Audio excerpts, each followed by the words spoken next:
Nope, you can't see that. Sorry. Nope, sorry. Hi, everybody. Welcome to Stratosphere Lounge. I'm your host, Bill Whittle. That quick shot there was the beginning of the animation that I've been working on. The first scene is almost finished. We got voice tracks in there. We got virtually all of the animation done for the first scene, but I didn't record it because it's not really ready to go public yet. But we did show it live for the people who are watching the show live. So being there has its advantages. It's coming along, and the good news is that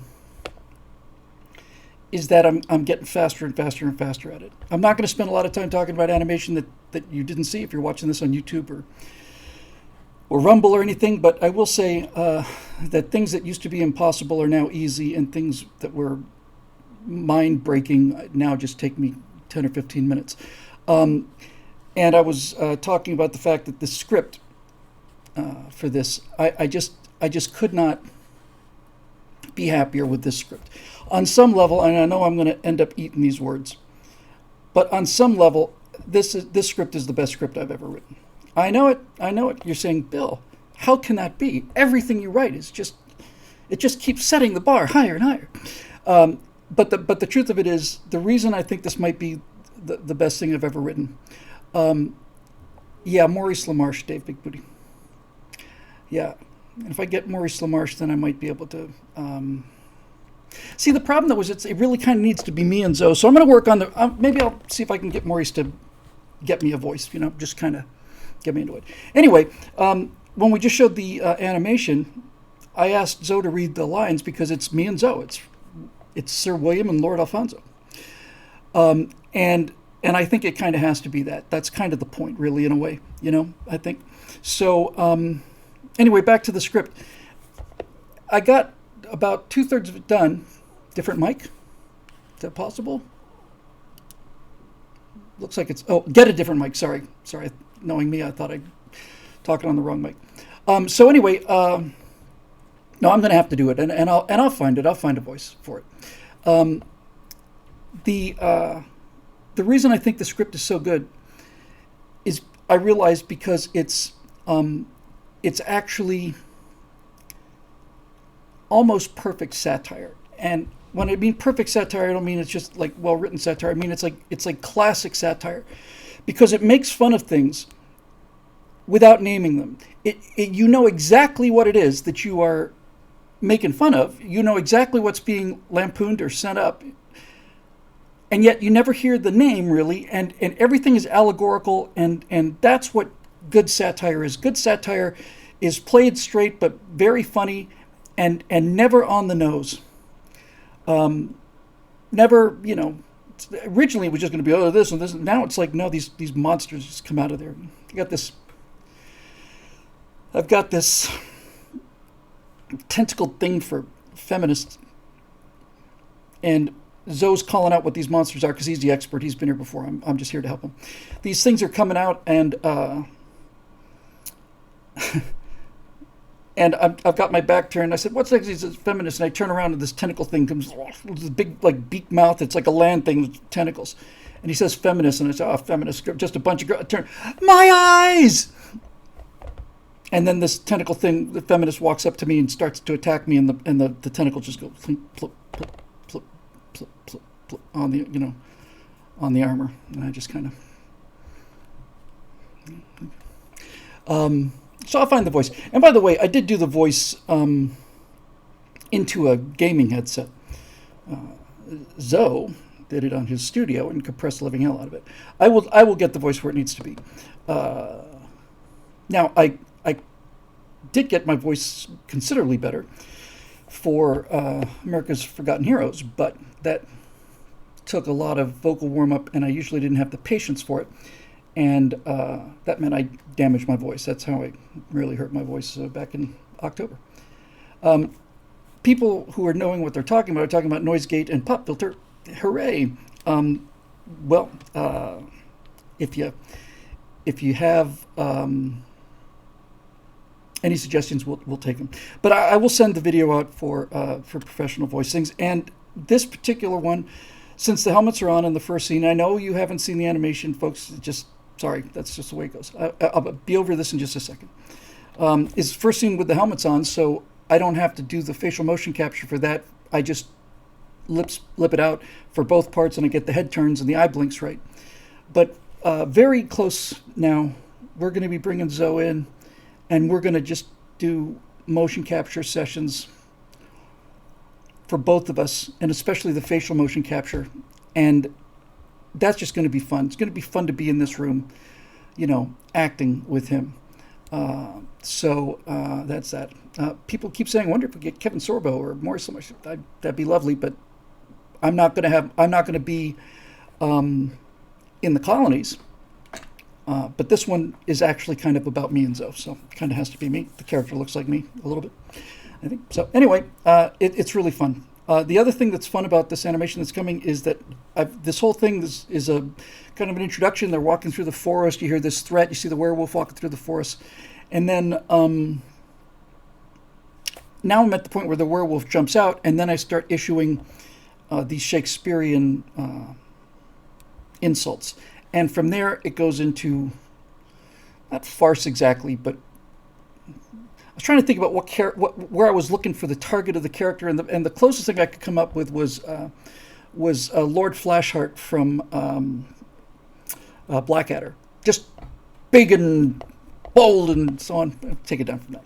Anyway, enough about that nonsense. For those of you who didn't see the animation, I apologize. I think by next week, however, I will have the first scene finished, more or less finished.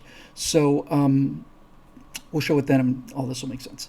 Anyway, here we are. So I'm going to have to do a short show tonight, I'm afraid, because I've got a bit of a infected tooth, which came out this morning. I'm going to the dentist for it on Friday. I've had that scheduled for a couple of weeks. And this morning I woke up with like a jawbreaker in between my tooth and my lips. So it's a little annoying. But I couldn't miss 3 weeks in a row. That'd just be unforgivable. Anyway, let's see. Just before we get rolling on the questions, a lot of people said they don't want questions on Facebook anymore. I certainly sympathize with that point of view.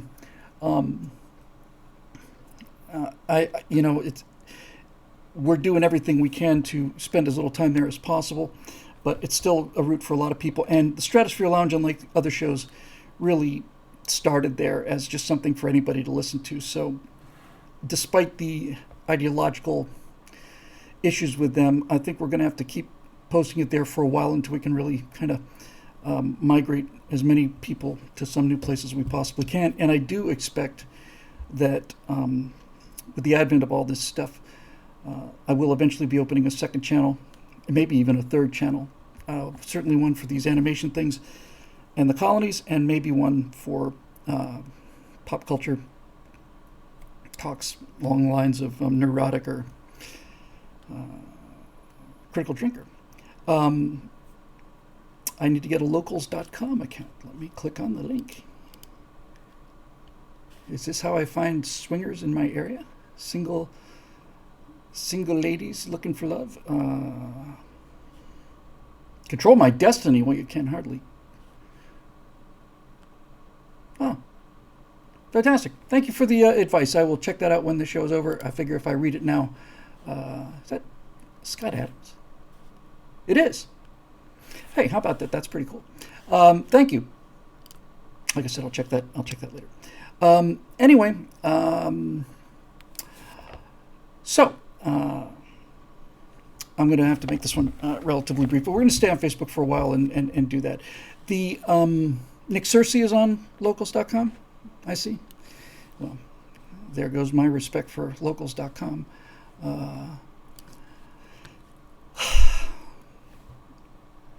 Anyway, it'll be fun, and we'll get around all this stuff. Just in the news, since we saw you last, I was up at Burt Rutan's for 4th of July. I actually shot a movie Back to America on Tuesday, but it's got an awful lot of post-production, and I've been in a bit of a crisis mode for a number of reasons, and I'm not really going to get into them, but have a relative who's come down with the unknown virus of unspecified origin, and looks like I think she's doing better around the corner. But just been a lot of stuff going on. So I'm sorry about the absence. Anyway, so Branson has flown. Branson did a suborbital flight. The Blue Origin ride looks fantastic. I mean, I would, if I had a choice, I'd do the Blue Origin ride. But it's called 4 Billionaires because there are 4 billionaires who've built their own space programs.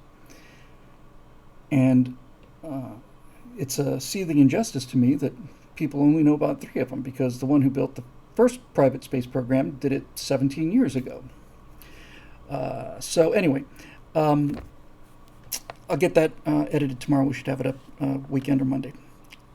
And then in other news, I'm sure all of you are as just demoralized and heartbroken as I am to see that the beloved American women's soccer team lost to Sweden 3-0. Catch the nil there, which apparently is a pretty big blowout. 3-0. That's a humiliating whipping in soccer. In football, it's an extra point. I think my opinions on this are clear. In any event, it just makes me happy. In the Moving Back to America I shot today, just went up just a few hours ago. I said this is even bigger miracle than the 1980 miracle on ice when the bunch of U.S. kids beat the Soviet ice hockey team, which were essentially professionals because they didn't have professional ice hockey in the Soviet Union. That was the miracle on ice, and that was a huge achievement, probably the biggest event in American event anyway in Olympics history. But the American women in 2020 have managed to surpass it, because I am not aware, as I say in this episode, I am not aware that there has ever been at any time in Olympic history ever a case where a country sent their team to the Olympics, they had a humiliating loss, and most of the people in the country cheered. I don't think that's ever happened before. So congratulations, Megan Rapinoe and the rest of you.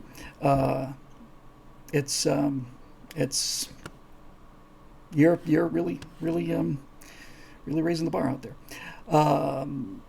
Okay, so I guess the other thing to do now is just to get into questions, and I'll just go for a little while, 40 minutes, something like that. And I should be back in the saddle next Thursday is the day before the dentist. I don't know. We'll see. I'll be here. We'll sort it out. So let's see what we got here.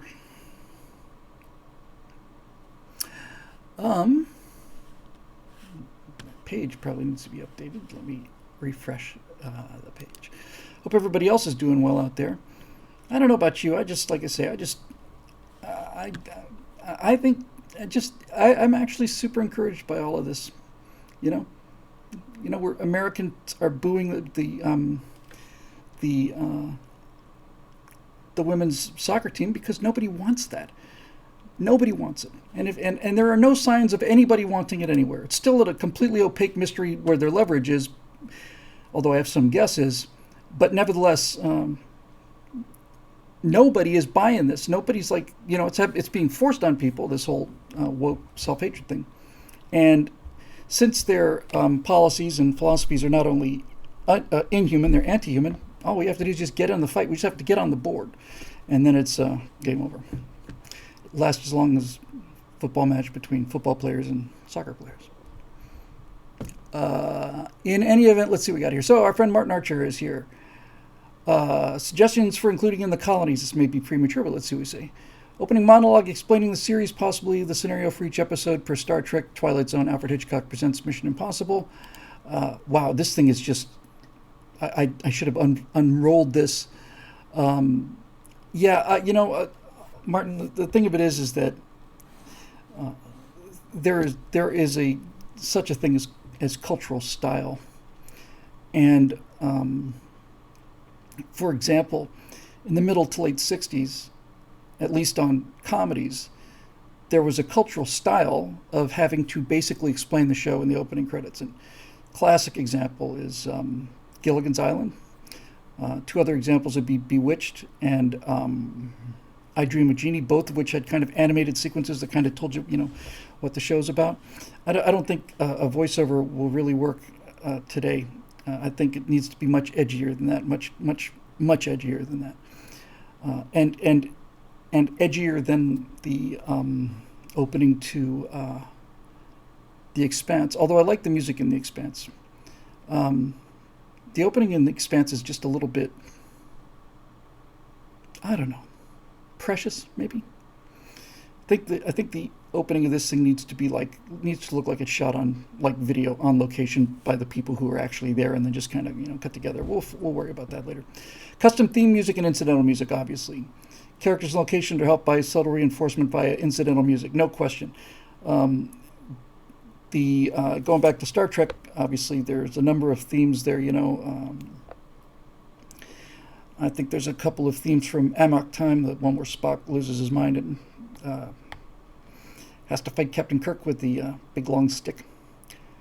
And then there's like, I think it's Kirk's command is dun dun dun dun dun dun dun dun. Those are like music stings, but it's never been done better, and likely will not be done better than it was in Lord of the Rings, because in Lord of the Rings, you had really excellent themes. Every one of them was terrific. Every single one of them was just absolutely outstanding, and they were different enough from each other so that you could tell. You knew where you were.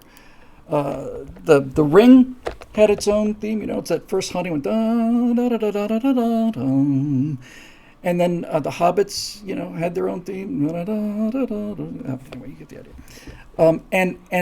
And so. Yes, that is absolutely essential in terms of setting the scene and the tone, but in Lord of the Rings, it's just actually really remarkable, because you've got all these different locations, and they show you the map for 4 minutes, for 20 seconds at the beginning of the movie, and you never see it again. So you have to know where you are. Are we in Isengard? Are we in Mordor? Are we in Rohan? Are we in, where are we? And they did it. They did so much of that with music. I think probably the most striking single instance in the Lord of the Rings, for me, out of all three movies. Yeah, definitely. I think the one thing that really just knocked me out was that one shot when they're in the first movie, they're in the mines of Moria and trying to find their way out, and they finally get into this hall. And it's 100 stories, no, probably not much, 30, 40 stories high, and goes on forever in all directions, just all of the columns. And then the music sting for that, when and Gandalf says the mines of Moria or something like that. It's just like, it genuinely made me gasp. It was, oh God, it's unbelievable. And it had that real kind of earthy, dark, underground kind of dwarfish tone. And then the next thing you know, 10 minutes later, you are in Lothlorien. It's been a while, but you're with the elves, and then now you've got this real ethereal thing, and you've got this tree at nighttime, and it's almost like they're walking among the stars, and that's what the Eldar means, by the way, and all of it, and it's brilliant. So yes, that is obviously a target I would like to aim for. I don't know if anyone's going to hit that target again, but that would be utterly fantastic. And to your point, I don't think I see much of that anywhere. So that really helps. Let me see. Catchphrases, I'm not sure about. It's recommended catchphrases like, you're now entering the Twilight Zone, your mission should you decide to accept it, and so on. He's dead, Jim. A catchphrase is a real trap, a real trap, because you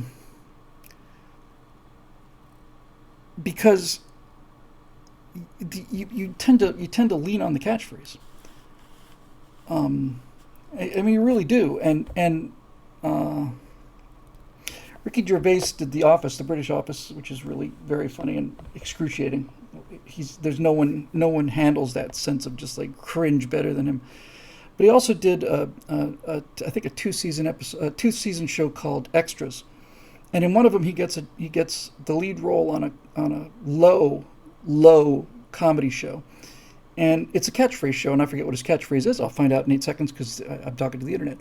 But he's bemoaning how disgusted it is that he's getting a laugh by just coming out. I mean, so, anybody want to take a shot at what the original catchphrase thing was? At least the first one that I can remember, I think, was Fonzie, right? After 4 or 5 seasons, he could just walk out there with, hey, and people just lose their minds. This may have something to do with the limited amount of work I did on Dynamite. Thank you for all, exactly. This may have something to do with the limited amount of time I spent working with the people that write Cheers, because they were so disciplined, so disciplined. Sit on it, all of this stuff. And they would just throw away good stuff if it wasn't working. And to me, catchphrases and catchphrase comedy especially is lazy. Now, John C. Pershing comes up with Norm when Norm enters the bar. Now, I wouldn't call that so much a catchphrase as a running joke, because it's not Norm saying the catchphrase, and they're not really saying it to get him to laugh. It's just something fun that people do. I probably mentioned this before, but a small trivia point. In the later seasons of Cheers, they have an old man character, kind of a cranky old man, and they keep him in the back, and every now and then he has a line. And when I was writing these spec scripts for Cheers, they told me about this guy, and I kind of asked about him. And the character's name, and this is what you had to type in the script. The character's name is the man who said Sinatra.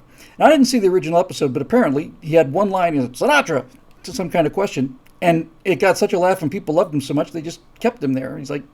He's in the background, he's a regular, and the man who said Sinatra. So anyway, there's that. And then finishing up Martin Archer is art direction. So, and he's got some examples of stuff. I'm going to have to go back to Lord of the Rings again, because not only did that have the best musical score I've ever heard, ever. Somebody in the comment section just mentioned Cheers. The bar Cheers based on is still in business. I think it's in Boston. I don't know if you knew this. I might have mentioned it quite a while ago, but for those of you new to the channel, I went to the set. The first time I was there, I was invited to attend a taping of the show, which blew me away. I was just incredibly amazed. You walk into the set, and there's the bar, and it's, as always, it's smaller than you would expect. Johnny Carson's corner, by the way, if you saw that in real life, you would not believe how tiny that space is. So I'm looking at the bar, and I'm talking to my friend Fief Sutton, who was the executive producer by that time. He started as a writer and then story editor and stuff. And we're looking at this Cheers bar, and it's kind of not quite the same as walking on the bridge of the Enterprise, but it's nearly there. It's like, I know this place so well, and there it is. So he told me something really, really cool that I still love. Yep, Loyalist, I can never get that right, got it in the comments section here. The bar at Cheers, the actual bar, where you see every single one of those episodes, where you see Sam walking back and forth, is located on precisely the same physical space as Lucy's living room in I Love Lucy. It is built on the exact same spot. Isn't that cool? I just think that is unbelievably cool. It's just crazy cool. That exact spot is where the living room was for I Love Lucy. And this is a good opportunity for me to mention one of entertainment's forgotten heroes, a person who doesn't get nearly enough credit as they deserve, and that is Desi Arnaz, believe it or not. Lucille Ball was a comic genius, obviously. She's just a comic genius. Desi was killing it on the show as an actor. He was great. And as they pointed out in the comments again, Mr. Tome says they got together and started Desilu, and Desilu produced Star Trek. But Desi Arnaz was a genius. Desi Arnaz invented modern comedy TV comedy. He invented the entire thing. Prior to Desi Arnaz, and continuing well after Desi Arnaz, they had a real problem. They would shoot a comedy like they'd shoot a movie, which means, nothing in there but crew and so on. And then they'd add a cheesy laugh track afterwards, and everybody remembers the laugh track on Gilligan's Island or I Love Lucy. It's just, it's just really, really, really stale. And not only is it stale and artificial, but the actors don't get the feedback. And that's really, really, really important. Really important. I can't tell you how important that is. So here's Desi, and he wants to do this show, and he's got this real problem. And the problem is, he's got a limited budget, he's got a small set, but he wants it to be like a stage play because he wants the feedback. He wants real laughter, and he wants to be able to play the timing with Lucy and Fred and Ethel off of the audience. So he invented the multi-camera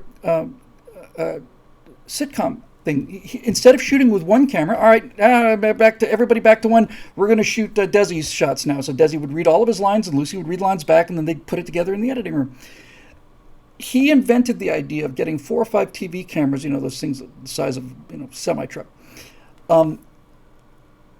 He had the idea of getting them all together at the same time and then rehearsing the cameras the same way you would rehearse the actors, so that instead of just the actors moving around and then setting up the camera shots, the cameras are constantly moving and getting ready to cover just about everything else.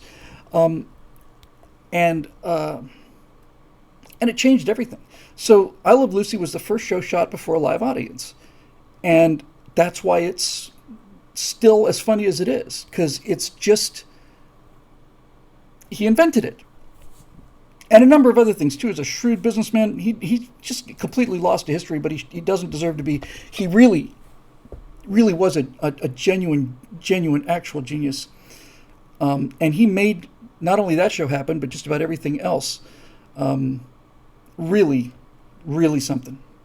And I really like this character. It's hard to be the straight man. And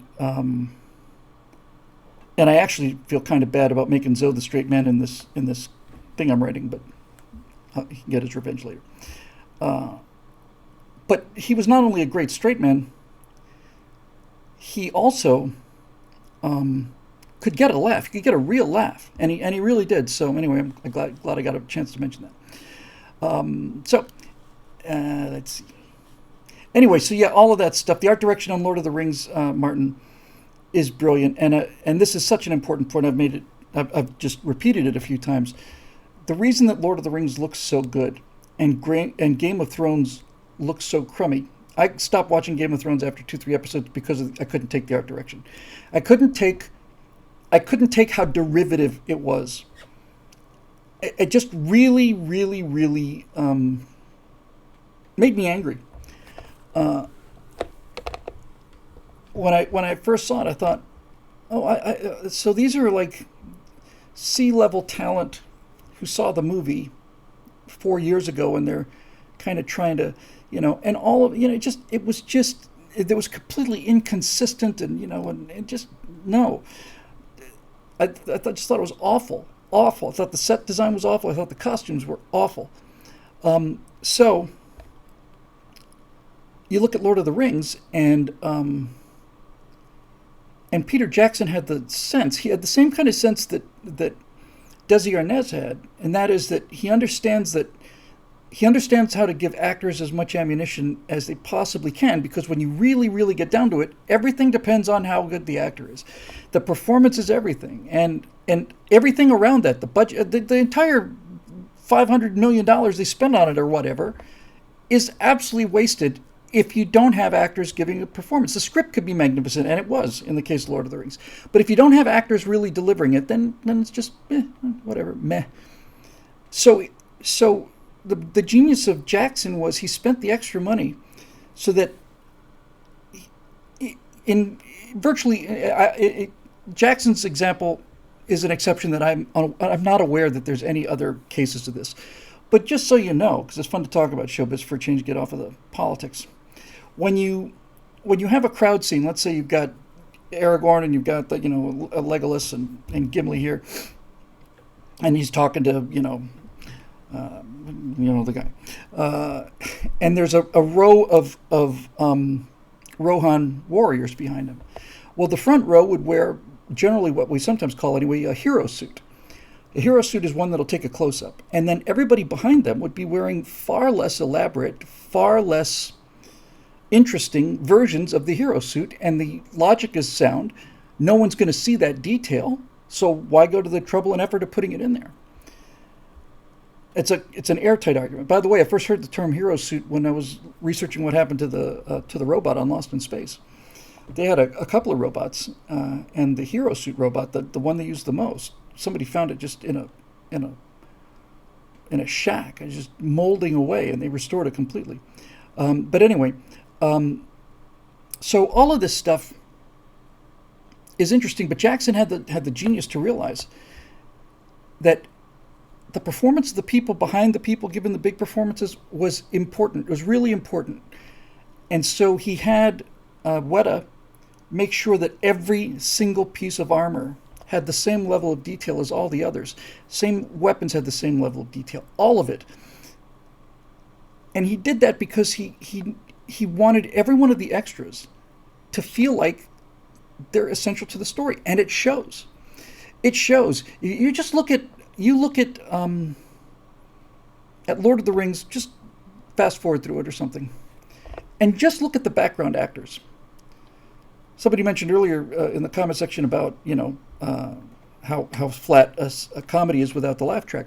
But look at the extras in Lord of the Rings. I pay a lot of attention to extras, and in Lord of the Rings, every single one of the background people, the background Rohan warriors, looked like they could really be guys who would ride horses and swing swords.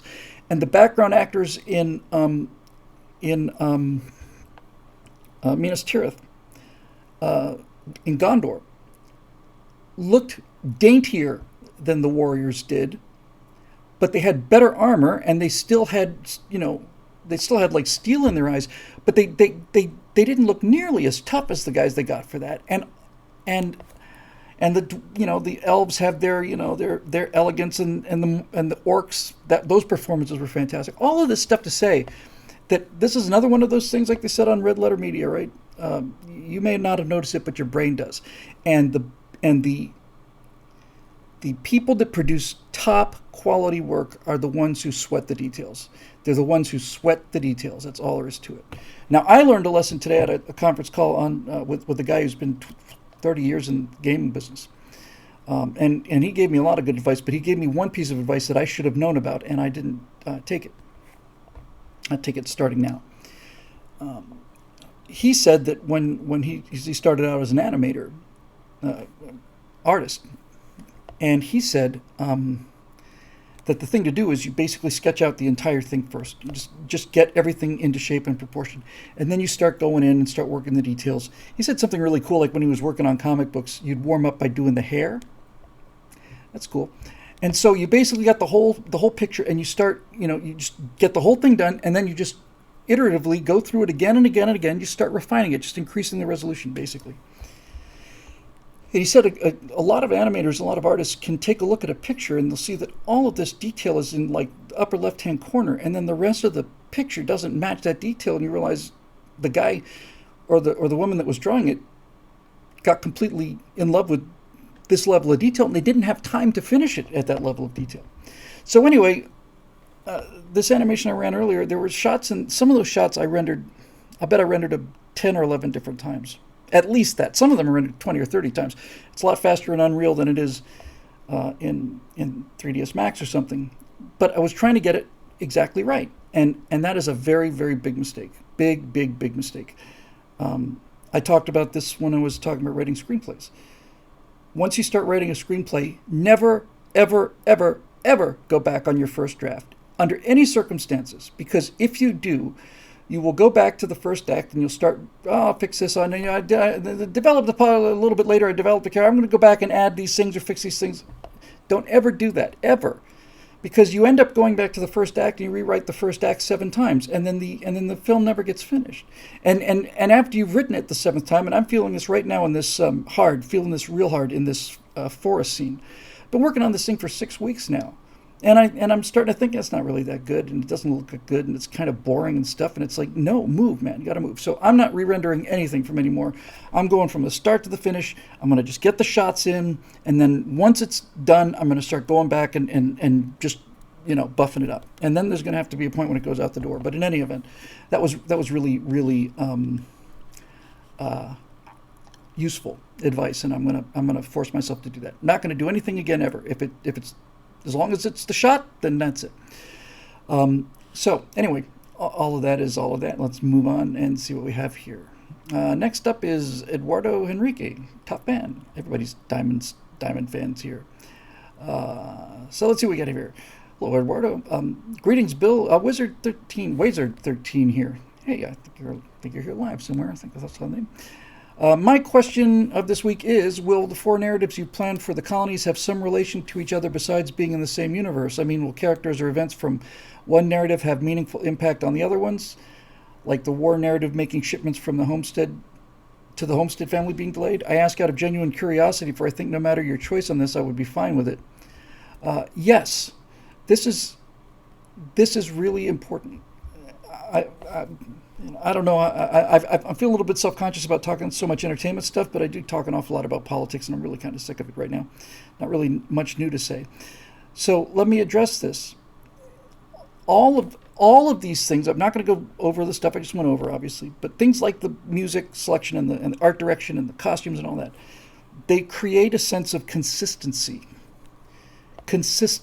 And when that consistency is maintained, you get involved on a level that you would not otherwise get involved with. There's not going to be an awful lot of direct interaction between the people on these. It's actually 5 different storylines. But I might, just as an example, I might have 2 guys at a spaceport waiting for an orbital thing from the political storyline, and have the crew of like the merchant traders storyline just walk past him in the background. Not a word. No, they just happened to be there. There's something very cool about that. I remember how jazzed I was when I saw the Green Hornet make a special appearance on Batman. That was like, what? So yes, but the effects absolutely do. I mean, if you lose the Revolutionary War in space, then you don't have the colonization thing. And if the enemy is making inroads, and that's going to affect everybody in that area, it's going to affect the trade, it's going to affect the risk, all that stuff. So yes, it's a really good point, Eduardo, and I'm definitely factoring that in, and it's going to be fun to see where the ripples go. The big ripples from the politics will go down. Well, ripples don't really go down. You get the idea. But every now and then, something that one of the people who may be major characters in the show, but certainly not a major character in the world at large, they'll do something and it'll drift up. So that'll be cool. Dave Olson, hi Bill. I know you're spinning a lot of plates these days. But I think I have an idea for your next podcast series. While I hesitate to call them villains, let's call them the widely overpraised Americans. They're the people whose ideas keep screwing up our society, but they never seem to take the punch they deserve. My first 3 nominees would be W.E.B. Du Bois, Woodrow Wilson, and Paul Ehrlich. What say you?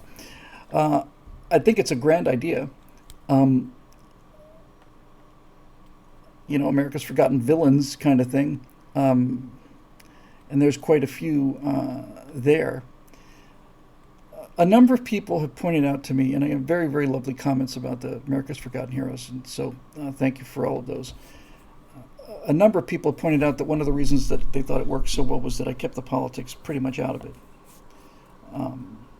And I really did, and I made an effort to, because my feeling was that what these people had done was so important that I didn't want to turn people off by pointing out, politics about things, and certainly not trying to make a point using them as a basis. I think that's a profane thing to do.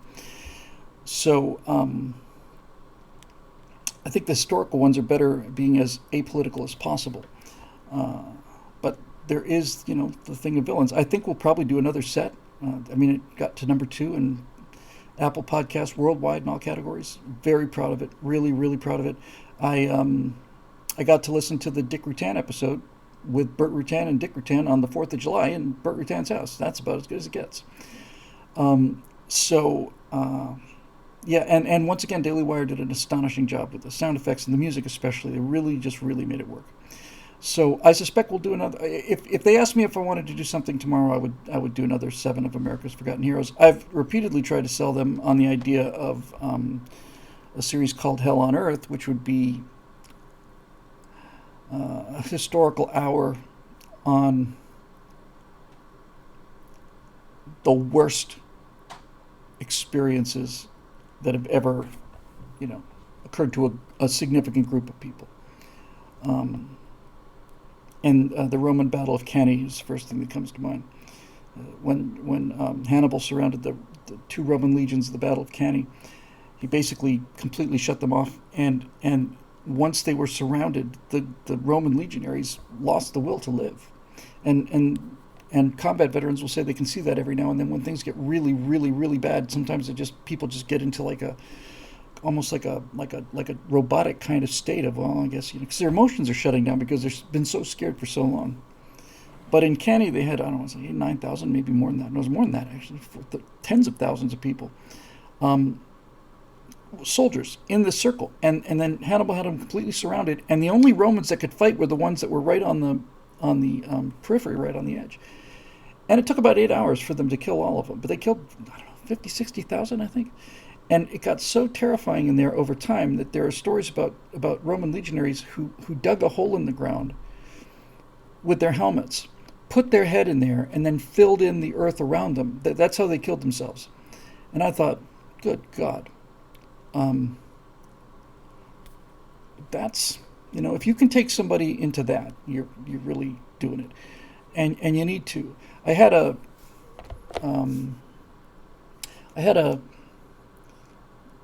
nice moment after we watched the Dick Rutan episode. I was standing out on Bert's patio watching the fireworks. I was just kind of standing off to the side with Dick, and I said, after the fireworks were over, I said, "Hey, listen, Dick, I just want to say, I gave some real serious thought about whether or not to include what happened to the general. If you heard the episode, he's flying wing on a general. He's Dick's in an F-100 and 2-seater F-4, and they decide they're going to eject at the beach. So the guy in the back punches out. They had a fire. It was a reconnaissance aircraft, an F-4E, and it had a long nose with the cameras in it. And there was a fire from ground fire in the nose of the airplane. And the fire was pretty much contained to the nose of the airplane. So it gets to the point where they're ready to eject. So the backseater goes first. And when the back canopy comes off, now that air pressure has somewhere to go. If the canopy's on, you've got this pressurized thing, and the wind has basically got nowhere to go. It's compressing the air in that section. But once that back canopy comes out, the flames just come through at 300, 400 knots. It's 500 miles an hour. And Dick said that the second that canopy came off in the back, the whole front canopy with this pilot in it just bloomed into flames. And he kept screaming for him to eject, and the guy kept screaming about he wanted to eject, but the plane had taken damage that had warped the canopy, and you can't punch through the canopy on an F-4 because it's too thick. Bert said if you did that, you'd leave most of you would stay inside the airplane. So there's a pin. When the back seat goes out, it pulls the pin on the front seat, and that unlocks the canopy because the front guy cannot eject through that canopy. Anyway, it bent the frame, and the pin wouldn't come out, and so the guy was stuck in the airplane, couldn't get out. And Dick watched him go all the way down. Dick's very best friend, who he talked into getting into the Misty flights, got shot down. They thought he was killed, and they found out 30 years later that he hadn't been killed, that he was broken leg. He surrendered the villagers, hacked them to pieces with machetes, and when the War Graves Commission finally found him, they said that it looked like his bones had been scattered by some sort of wild animal. That's what Dick said. That's pretty heavy stuff. And I talked to him about it, and I said, Dick, I just want you to know I gave some real thought about this. About whether I wanted to go into that kind of detail on this. And I just want you to know why I did, because I'm sitting next to him. I'm kind of watching him relive these horrific moments. And I basically said, I did it because people need to know how dangerous it was. They need to know that this wasn't just kind of like a game where you just just respawn. If you don't have a sense of the horror of it, then the heroism means nothing. Um, and he just kind of nodded, and it made me feel good. And we saw a documentary on the Misties, and it was just fantastic. Those guys were great. They were just really great. So I don't know about the problem with doing villains, Dave, is that it's a little mean, and I think I'm probably at my best when I'm trying to be inspirational. Uh, Certainly, every one of those scripts I thought was better than the one before. The writing order, for those of you that are interested, is not the same as the release order, but the writing order was John Paul Jones was first, then Frank Luke, then Booker T. Washington, then Jimmy Doolittle, Joshua Lawrence Chamberlain, Ernest Evans, and Dick Rutan was last. And I just liked them better and better and better. I looked at the comments briefly on Apple Podcasts. They had 2,300 comments, and it had a 5-star rating. And for those of you who know math, technically speaking, one 4-star rating among 2,000 5-star ratings means you don't have a 5-star rating anymore. But it was a 5-star rating. And I scrolled through a bunch of them, not so much to read them, just look. And they were 5, 5, 5, 5, 5, 5, 5, 5, 5, 5, 5, 5, 5, just nothing but 5s. And then I get down there and I see one that's 3 stars, and the guy who wrote it said, series was great, I would have given it 5 stars, but Booker T. Washington wasn't a hero. This should have been about military people. You had many other places to go, and I'm disappointed with that. Okay. I didn't say America's Forgotten Warriors, but, there it is. In any event, on that Booker T. Washington show, when we shot it on the stage, I had to read all of Booker T. Washington's lines. And since that was the only one that you don't have an outside perspective on, everything else was, hey, look at the guys leading a charge down the hill. I had a lot of Booker T. Washington quotes, which I selected. But for the podcast, they got a guy to read Booker T. Washington's lines. And I don't know who they got, but the actor who read Booker T. Washington's lines sounded more like Booker T. Washington than Booker T. Washington did, and I have no idea what Booker T. Washington sounded like. That's how good it was. He was fantastic. All right, moving on. Here's our friend Eric Blake again. We got 2 right back. Let's see what we get. Let's take this one. Hey, Bill. Hey, Eric. Good to see you again. Congratulations on your wish on Larry Elder running for California governor, although apparently Dennis Prager's getting all the credit. Well, if he's the one who... Look, I don't need the credit. I don't want the credit. It wasn't my idea. Somebody asked me if I could help push the cart along, and I did what I could. So anyway, back to the question. Here's my concern. How likely is he to win after so many conservatives have fled California? Got to say, Bill, that concerns me. Now, I'm glad other straddle loungers have been catching on to what I said way back. Our side should start moving to Cali and New York, fight fire with fire. But even if our side were to start now, too little too late for Elder's run.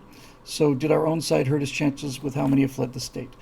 I don't know where the latest of it is, but his name was dropped from the ballot for some made-up reason having to do with his tax returns. Elder says if it's not back on there, he's going to sue them the elections in a month or something like that.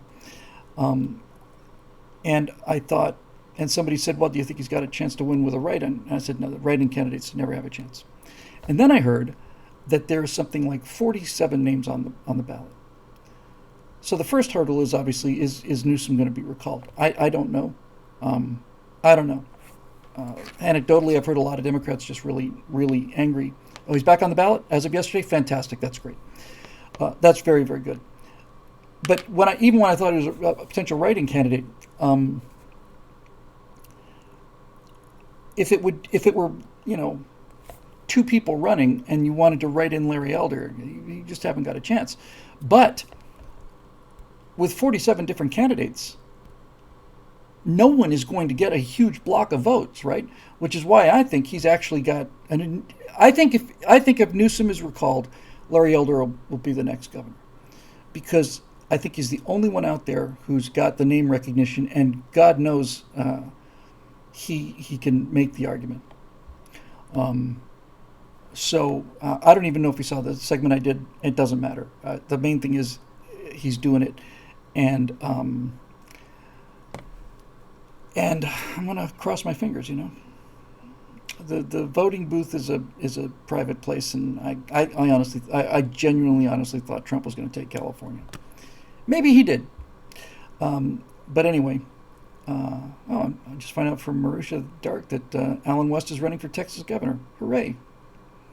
We're winning all across the board here, and the Democrats are not exactly covering themselves in glory. There's only so much you can hide about Joe Biden.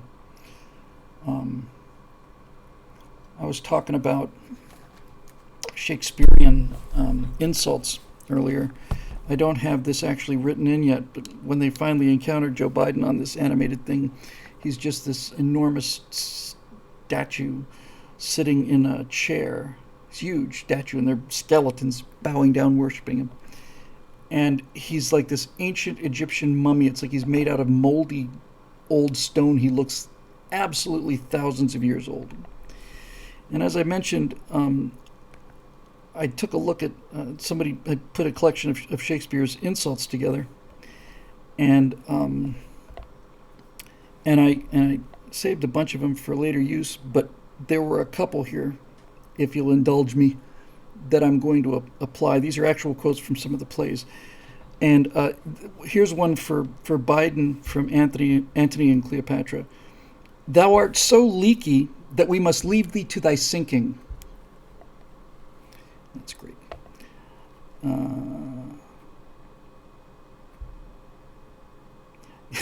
You are as rheumatic as two dried toasts.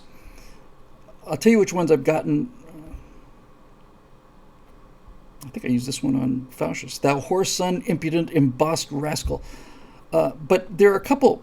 There's one where Zoe is saying, stop ordering people around. The Faustus, Dr. Faustus is kind of a demon. And I point to him and I have a line that's, false face must hide what the false heart doth know. Why is he ordering these people around like this? False face must hide what the false heart doth know. Brilliant. And there's one or two other that really apply to individual people. I'm going to have Kamala Harris is just going to be this strange kind of monster, just going to run around just laughing hysterically. Put the wig on, and I'm going to put knee pads on too. So there's just a couple. I really obviously, you could say to the Biden character, thou art a fusty nut with no kernel. I don't want to get too far in the weeds with this language because you speak an infinite deal of nothing. But come on. Because there's a couple in here, I saw them and I said, but that's just perfect. They're worth the wait, if you'll pardon me, with once again dead air while I go looking for what I'm trying to talk about. This is my all-time favorite. So they walk into the room where Biden, and it's just going to be this huge, immobile, fossilized statue, and you're just going to hear, come on, man, I'm just going to take actual mumbling of Biden and just echo it like it's just this fossilized. And after a few seconds of listening to this, I kind of point at him and I turn to Zoe and I say, confusion now hath made its masterpiece. There's one I really like for Kamala Harris.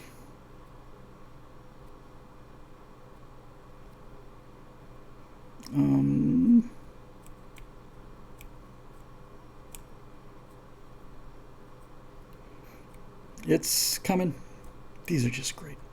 I don't know how I'm going to work this in, but I've got to get this into either on the Ocasio or on Pelosi.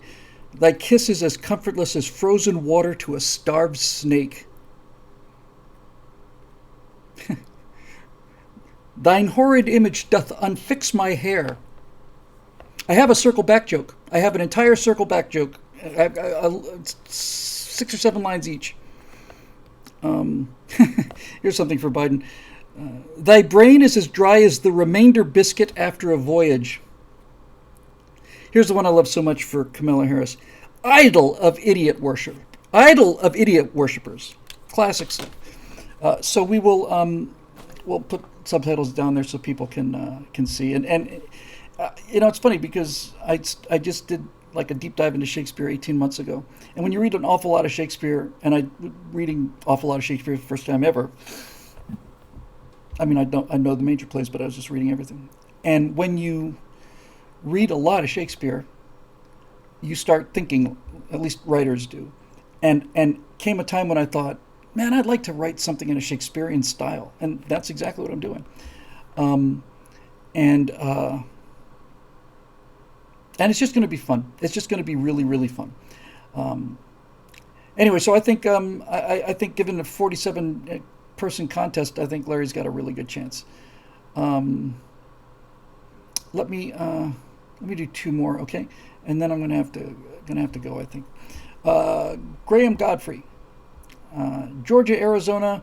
When will SCOTUS step in and acknowledge that the election was more than fortified?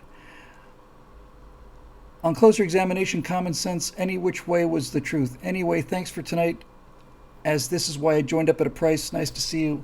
Will do the job I pay for. Thank you very much for that, Graham. When will the Supreme Court step in? Never. The Supreme Court had a chance to step in when the Supreme Court could have done something about it, and they cowered out. Scalia didn't, and not Scalia.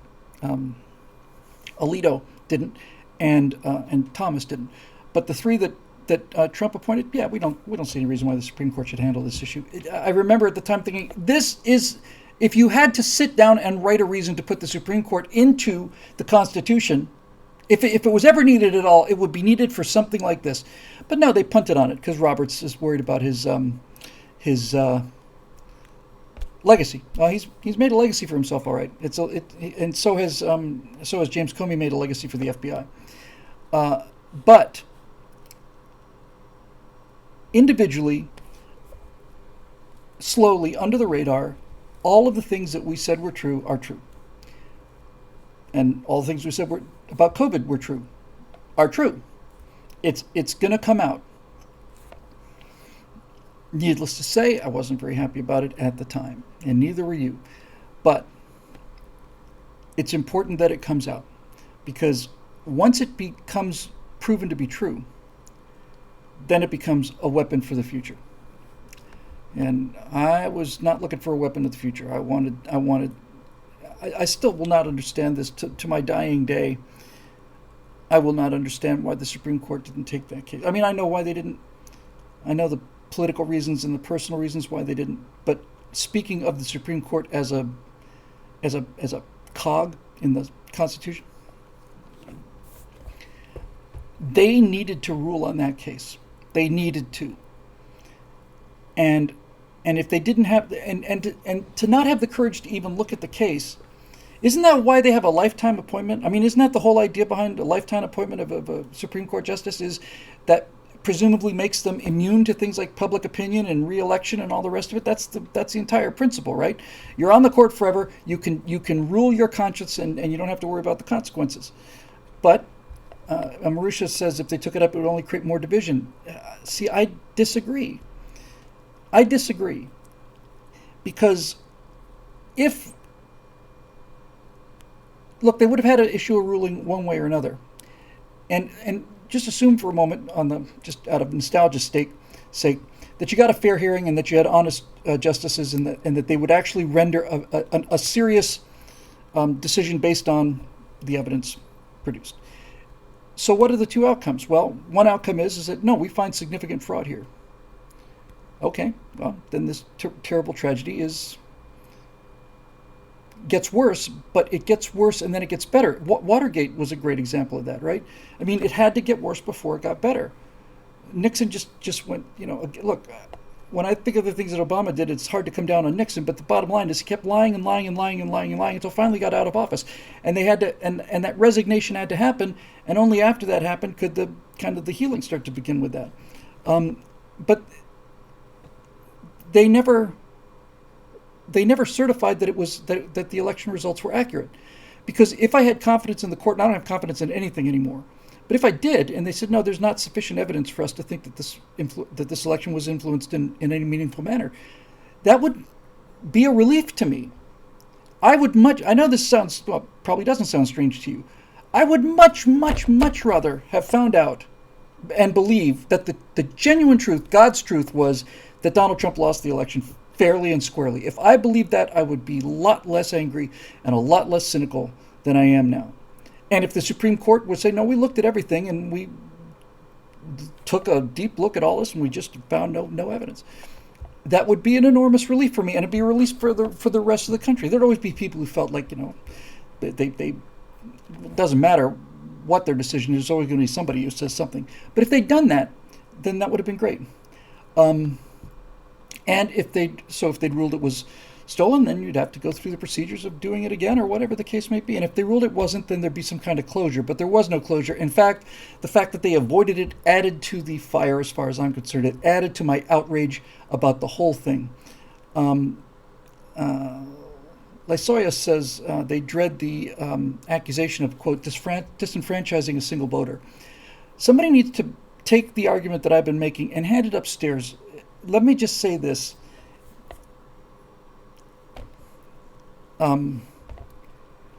Voter fraud is voter suppression. Anytime somebody says, well, what's the harm in letting somebody vote even if it's illegal? If everybody's voice should be heard. Here's the harm. If somebody illegally votes for Biden, then they've taken my vote away. They've canceled my vote. They've canceled my Trump vote. They have stolen my vote from me because a person who's not legally entitled to vote they've just suppressed my vote.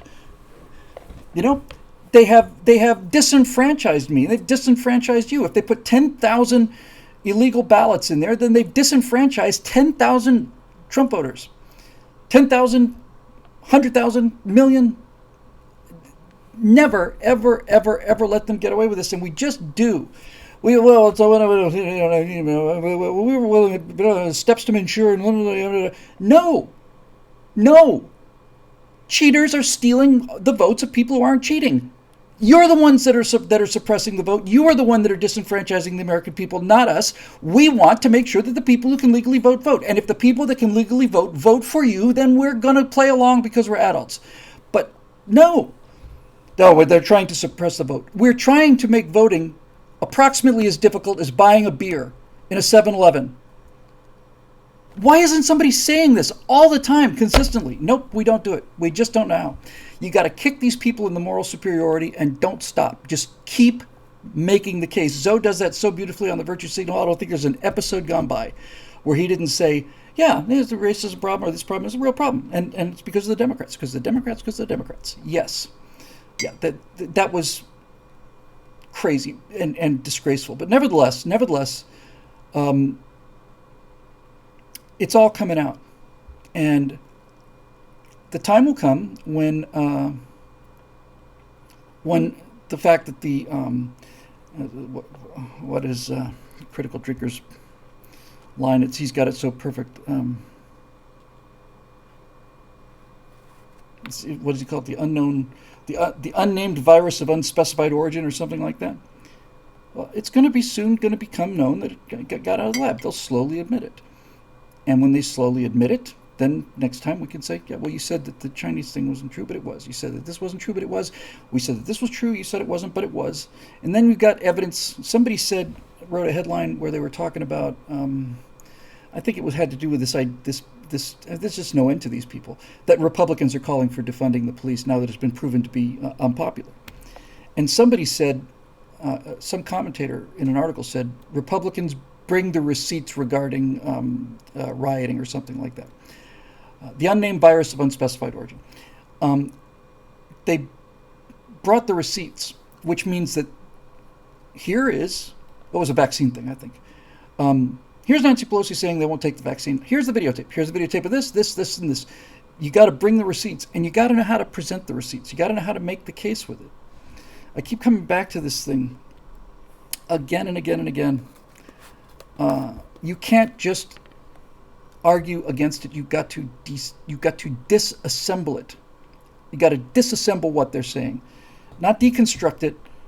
because deconstruct it kind of means that you kind of, put a different spin on it. I mean, you have to take it apart. Well, you said this and this isn't true. You said this and this isn't true, so let's unscrew this, let's unbolt that. You made this claim which wasn't true. You knew that it wasn't true when you made the claim, so even though that destroys your credibility going forward, we don't even have to worry about that because we can prove every single one of these points, unbolt everything, take the wheels off of it, leave it there and say, now you explain to me how you got that.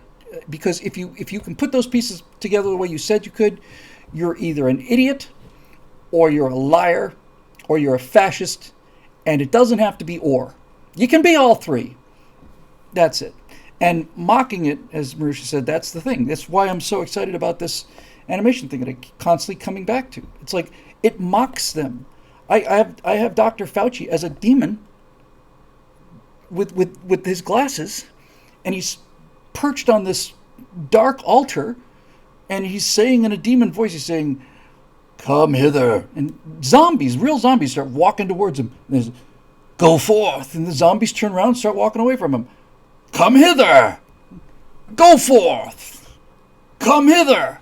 And he just starts giggling. And Zoe basically says, why are you torturing these people like this? They're not here for your amusement. It's the way to go. And if it's funny and clever, and that's the goal, I'm very wrapped up in getting it technically right, but if it's funny and clever, then even people on the other side will watch it. And I'm not trying to convert social justice warriors, but I am trying to give the 7 or 8 out of 10 young people who really will go whichever way seems, most popular. Not their fault. They didn't destroy their own education. But nevertheless, that's what I'm going for. So I want to do last one here. Speak of the devil. Bill, you made me want to learn some Unreal and Blender, and I was wondering if you could give me any channels on YouTube you found most helpful when getting started. Also, I was looking forward to the space version of the fundraiser video. Any chance you may still make it later, even if not as a fundraiser? I was originally going to do three animations for a new membership drive. The Dungeons and Dragons one, a Walking Dead one, and a sci-fi one. And once I started on this, I said, no, we're just going to do this one. As far as useful channels go, there really isn't William or Bill, as the case may be. One of the things that I plan to do once we get this thing on the wheels is I am going to put out a tutorial series on making movies with Unreal. And the first words out of my mouth on every episode is, if you're here for video games, you're in the wrong place. But I am going to make it so that anybody can sit down with Unreal and open it up and start making movies with it. And I had to learn all of this stuff. I said so many times in the last year or two, I would spend 5 or 6 hours trying to solve a one-button issue. Why is this not working? It didn't work because you have to unfold this and pull this out here. Look down at the texture, scroll down, see where it says that thing about neck with the... It's there in the texture. Yep, that's where it is. I spent 6 hours looking for this. Well, there it is. Anyway, I want to do a series on how to make movies, and I know exactly where I would start. I would start with this will be the last change of subject, and I'm going home. But I would start with keyframing. That would be the first thing I would talk about, is keyframing. If you don't understand keyframing, you not only can't do animation, you can't do anything that moves. Keyframing is critical to everything. You just have to know keyframing. So what is keyframing, you may ask? If I've got a character in one position and I want them to walk from here to there, and I want it done in 5 seconds, then I put the character or the object where I want it in the beginning at frame 0, and I put down a keyframe. And then I go to the end of the animation sequence, and I move it to where I want it to, and I put down another keyframe. And then the computer interpolates all of the steps in between, and the thing glides absolutely evenly and perfectly. Way too even, way too perfect. Part of the skill in really getting computers to look realistic is knowing how to dirty them up, adding little camera shakes and things like that. But it's basically that. You start here, and you go there, and that's a keyframe. And and the computer will interpret everything between those keyframes. And you can change the way that the thing comes in and out of the keyframes. For example, in Unreal, the default keyframe is a kind of a spline thing. So if I start a character here, let's say I want to move a cube across the floor. Start the cube here, end the cube here, and I want it to take 2 seconds. Well, the default is, as the animation plays, the cube will be stationary, and then it'll start to accelerate, hit its normal speed, and then it'll default slowly back in, and then so it eases in and eases out, like on a spline. But generally speaking, you don't want that. If I've got character walking across like the landscape, I don't want him to start off with tiny little steps and then get bigger steps, then stop. I want it to be consistent. So you just have to change those keyframes to linear keyframes, and that kind of thing is just really simple. There's a guy out there, I can't do it now. I'll try to have it ready. There is a guy out there who talks about filmmaking in Unreal, and he's great. He's really great. I actually got a lot from him. And the thing I got from him was use long lenses, real long lenses. Virtually everybody wants to use, like, the computer renders the cameras as if they were real. And so you have virtual lenses, and a 35 millimeter lens is a wide shot, and a 85 millimeter lens is a mid shot, and a 100 or 200 millimeter lens is a close up. And when you've got two guys walking, everybody wants to put the camera real close because that's about where you would stand, and if you had your iPhone and just film them that way. But with a wide angle shot, you get all kinds of weird distortions. Background doesn't, do what it's supposed to do. If, on the other hand, you take you haul the camera a mile down the road and use a really long lens, then it compresses them against the background, and it looks like a movie. Looks like a movie. I was going to do it at 30 frames a second, but this guy convinced me, no, do it at 24, because that's what movies look like, and you can tell. So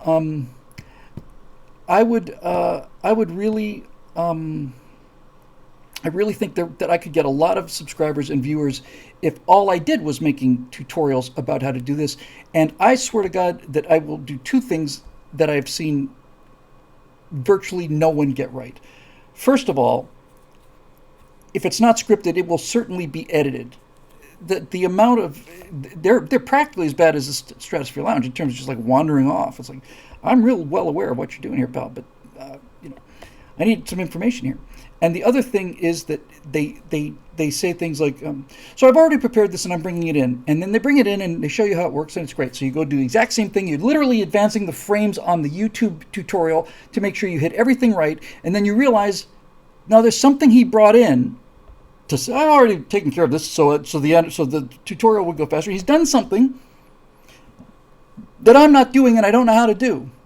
So I would make sure that every single thing is just, completely generic from the ground up, everything. But honestly, in one 10-minute tutorial, I could get you rendering movies of flying over landscapes that look really, really good.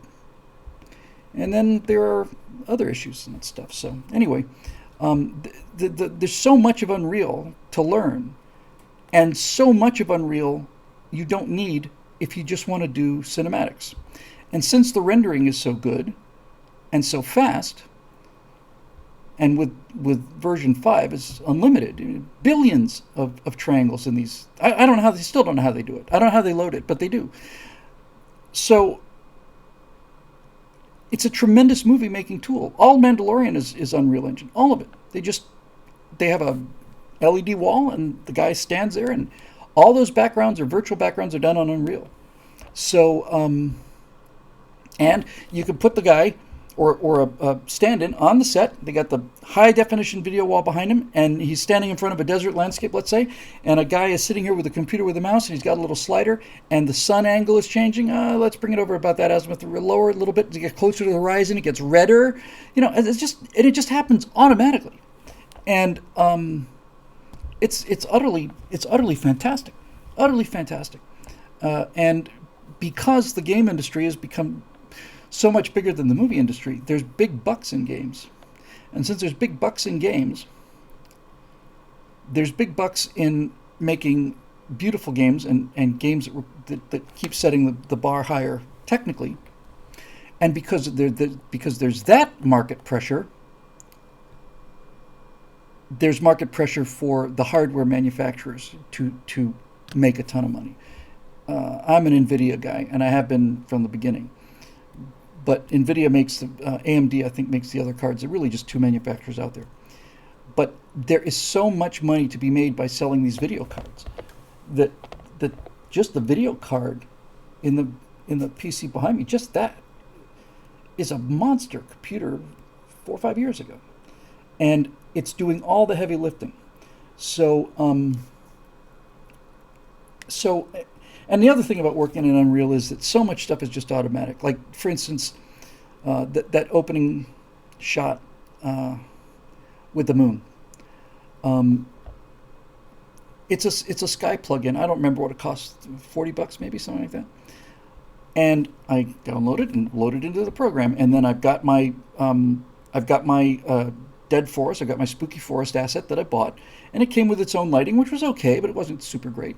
So I just deleted all this old lighting. I took this Sky asset, just dragged it into the scene. Literally, click, drag it in.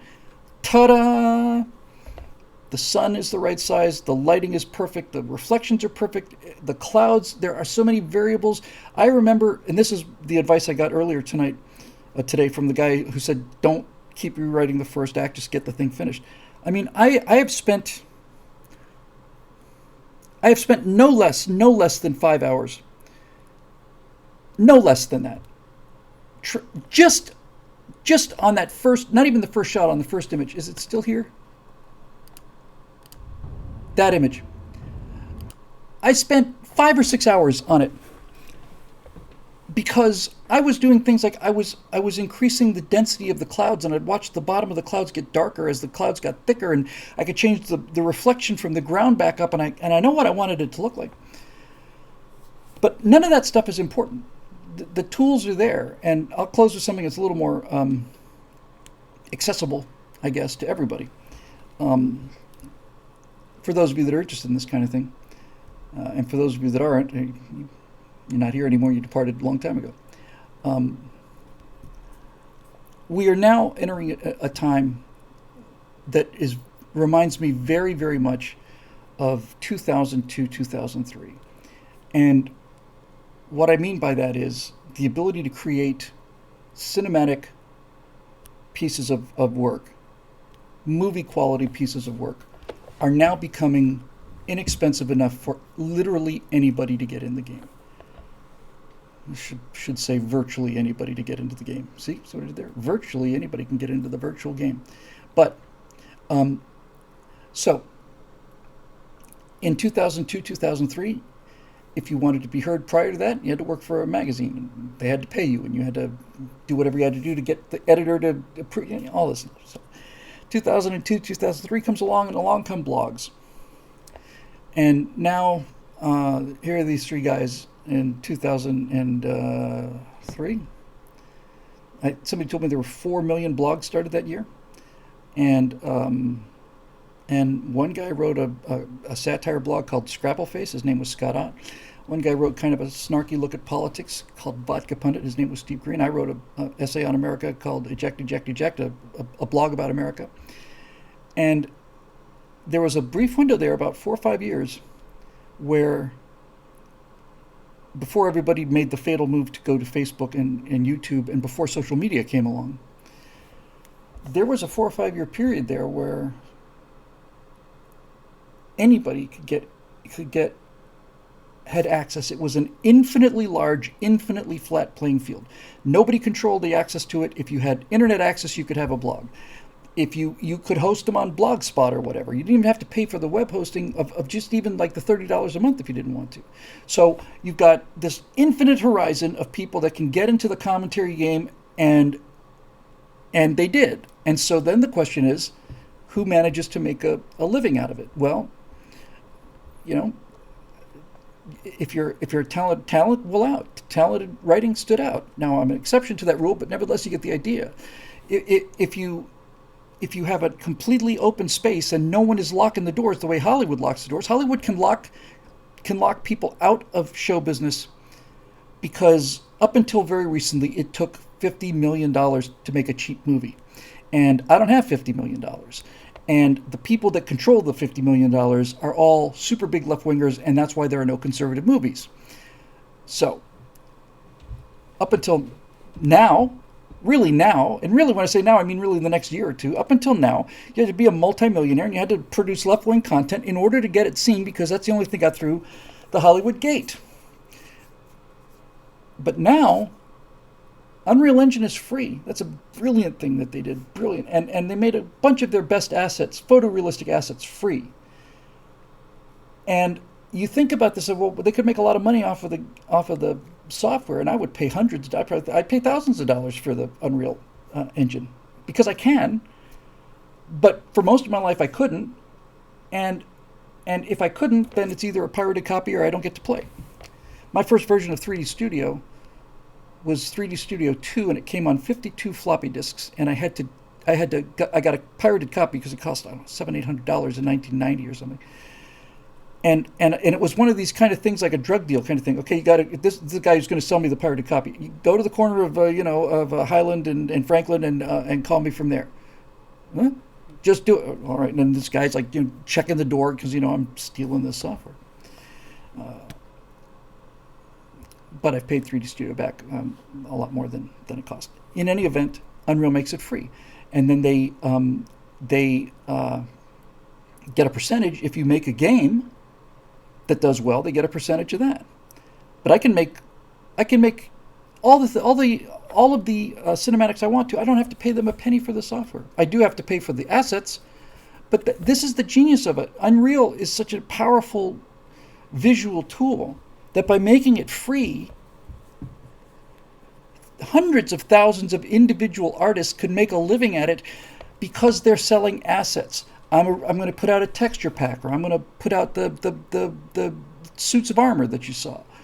I'm just a modeling guy. I did the suits of armor, and here's a texture guy. He did the textures, and it's for sale, and it's $19, and they sell 10,000 of them. And that's genius. This is the whole genius of open source. The iPhone. If the iPhone had not been open source, then there would probably be 30 or 40 apps available for the iPhone.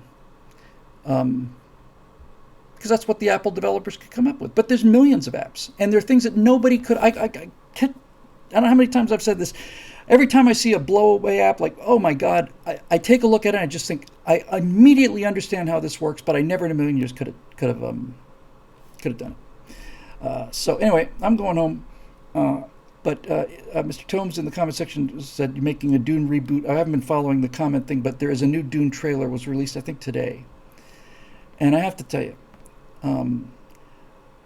I really, really think that this, from what I've seen of this new Dune trailer, I don't have high hopes for Foundation or any of that, but the Dune trailer looks like it's going to be one of the greatest films ever made. I mean, it looks like it's going to be one of the greatest films ever made. It's got a great director.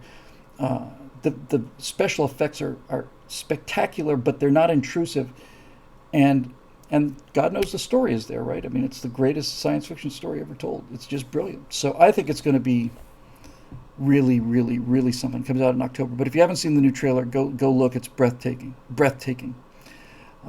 and a tremendous cast of real good actors too. Anyway, it's almost about an hour and a half for the recording, but we did do some looks at animation for the live crew. So I'm going to go home, and hopefully I will have this swelling on this thing down, because this is really hurting. And if not, I will call the dentist and get some antibiotics, because I can. Furbell gets the prize for the internet. Furbell writes, I found Dune too dry for my taste. I see what you did there, and I appreciate it. All right, that'll do it for the Stratosphere Lounge, which, as you probably know by now, is made possible by the members at BillWhittle.com. And many of you watching are members, and some of you aren't. That's okay too, I guess. But sorry about the delays, and I get here if I can, and sometimes I just can't. But nevertheless, here we are. So hopefully I'll have a finished first act for this thing. When I say finished, I mean presentable, and we'll see what happens from there. But in any event, that'll do it for the edition of the Stratosphere Lounge, and we'll see you next Thursday right here Same bat time and same bat station.